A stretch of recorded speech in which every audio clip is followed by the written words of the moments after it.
प्यारे बच्चों नमस्कार। आप सभी को धनतेरस की बहुत सारी शुभकामनाएं।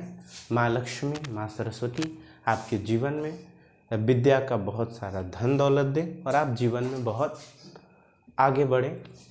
जैसा कि मेरी तबीयत ख़राब है इसलिए मैं यहाँ पर ये जैकेट पहन के बना रहा हूँ।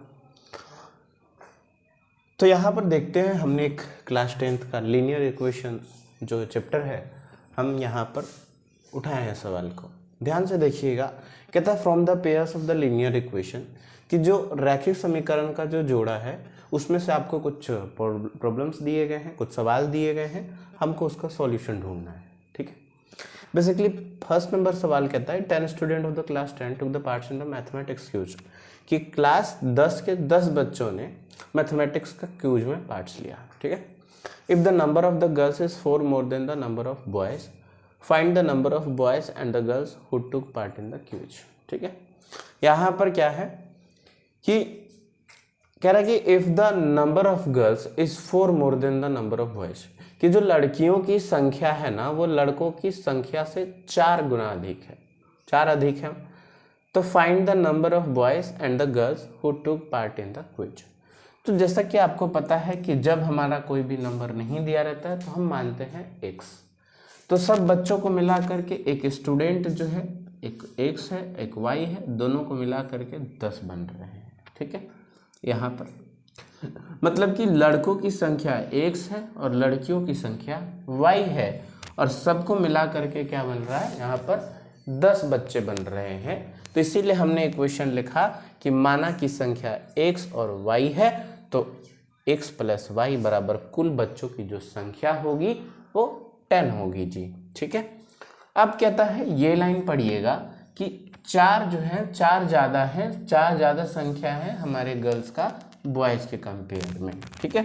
तो हम जब x में से y की संख्या माइनस करेंगे ना तो हमें क्या मिल जाएगा, हमें गर्ल्स की भी संख्या मिल जाएंगी और बॉयज़ की भी संख्या मिल जाएंगी। ठीक है। तो ये हम मान लेते हैं इक्वेशन नंबर 1 और ये इक्वेशन नंबर 2।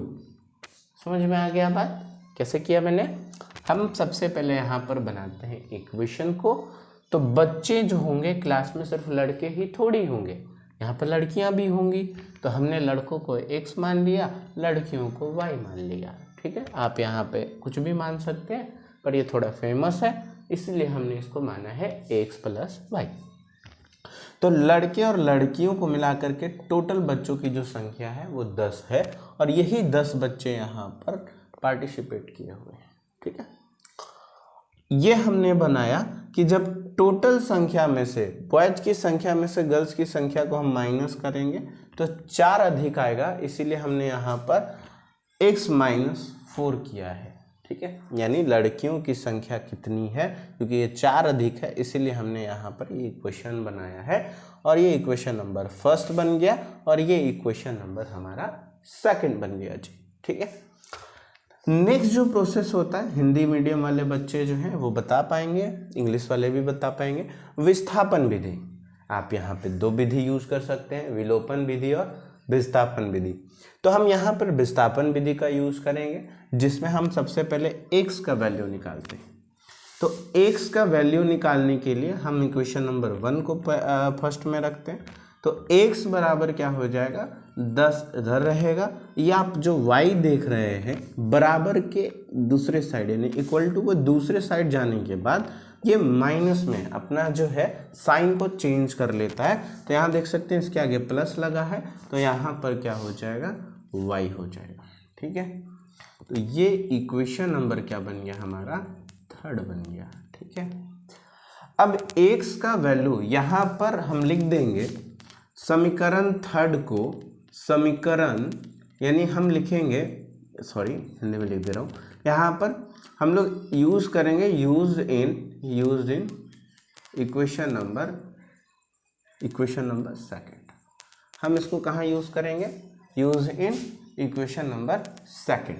ठीक है। तो इक्वेशन नंबर 2 जो है यहाँ पर ये है, आप देख सकते हैं। हम यहाँ पर 2 को उठाते हैं। ठीक है। 2nd नंबर इक्वेशन को, तो 2nd नंबर इक्वेशन हमारा x की जगह पर ये रखना है तो मैं यहाँ रख देता हूँ 10 - y माइनस का y बराबर का 4। अब बच्चों आपको पता है कि जब दो साइन आपस में सेम होता है, माइनस माइनस 2 होता है, तो साइन का वैल्यू वही रहता है, सॉरी साइन जो होता है माइनस का ही रहता है, लेकिन ये दोनों वैल्यू आपस में क्या हो जाएगा, ऐड हो जाएगा। ठीक है, तो 10, 1y और 2y, कितने y, 2y जी। ठीक है, इसका वैल्यू क्या आ जाएगा, 4। अब आपको जैसा कि पता है ये दोनों आपस में माइनस नहीं होंगे क्योंकि ये दोनों एक कैटेगरी के नहीं है, इसमें वेरिएबल एंड कांस्टेंट दोनों है और यहाँ पे वेरिएबल कांस्टेंट नहीं है। ठीक है, यहाँ पे सिर्फ वेरिएबल है, कांस्टेंट नहीं है।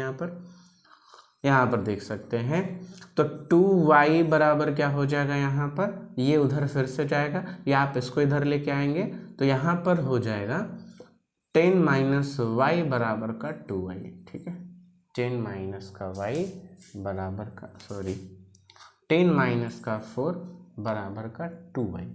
अब ये प्लस में था तो इधर आके माइनस में बदल गया, ये माइनस में था तो उधर जाके प्लस में बदल गया, तो कंफ्यूज नहीं होना है। ठीक है, तो अब यहाँ 2y बराबर क्या हो जाएगा, तो 2y बराबर हो जाएगा 10 में से 4 घटाएंगे 6 बचेगा आपके पास, y का वैल्यू 6/2 हो जाएगा, इसको काट देंगे तो y का वैल्यू आपके पास 3 बच जाएगा। अब हम इसको यूज़ करेंगे इक्वेशन नंबर 3 में जी, इक्वेशन नंबर 3 में यूज़ करेंगे। तो इक्वेशन नंबर 3 हमारा है, यहाँ पर देख सकते हो x का बराबर 10 माइनस का 3। ठीक है, क्योंकि y का वैल्यू यहाँ पर 3 आया है, इसीलिए इस y की जगह पर हमने क्या रखा है, 3 रखा है। ठीक है, तो यहाँ पर x का वैल्यू जो हो जाएगा 10 में से 3 माइनस करेंगे, क्या बचा, 7। ठीक है, तो यहाँ पर x बराबर हो जाएगा 7 और y बराबर क्या हो जाएगा 3, और ये आपका वैल्यू आंसर हो जाएगा। समझ में आ गया बच्चों। ठीक है, ये आपका पहला सवाल था लीनियर इक्वेशन का। दूसरा सवाल है 5 pencil and 7 pen together cost 50 rupees, यानी 5 पेंसिल तथा 7 कलम का जो दाम है ना वो है 50 रुपये। वेयर, जबकि 7 pencil and 5 pen together cost 46, कि 7 पेंसिल और 5 कलम का दाम जो है ना वो 46 रुपीज़ है। तो हमें बताना है कि एक कलम का दाम और एक पेंसिल का दाम क्या होगा। ठीक है, चलिए हम इसको भी सॉल्व करेंगे बच्चों। ये आपका जवाब था, मैंने यहाँ जवाब लिख दिया।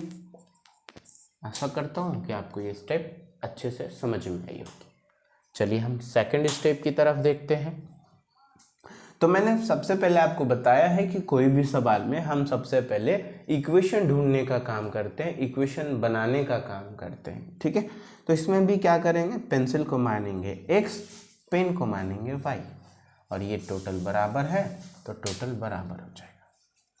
तो 5x प्लस का 7y बराबर का 50। यहाँ पे भी आप देख सकते हैं 7 प्लस 5, तो ये हो जाएगा 7 का x प्लस का 5y, 5 कितना हो जाएगा 5y बराबर 46। ठीक है, सॉरी। तो यहाँ पे आप देख सकते हैं कि मैंने जो इस फॉर्मूला से बनाया है ना, ये सवाल मैं आपके लिए छोड़ के जा रहा हूँ, आपको करना है, बस हिंट दे रहा हूँ कि अगर इस विधि से नहीं बनता है, ये विस्थापन विधि से अगर आपसे नहीं बनता है तो ट्राई विथ विलोपन विधि। ठीक है, तो मिलते हैं नेक्स्ट वीडियो में बच्चों। आज के लिए बस इतना ही, ये डेमो वीडियो था आपके लिए। ठीक है, यहाँ पर, और ये मैं आपके लिए होमवर्क दे करके जा रहा हूँ, ये होमवर्क आपको बना करके दिखाना है। ठीक है, धन्यवाद, जय हिंद, जय भारत।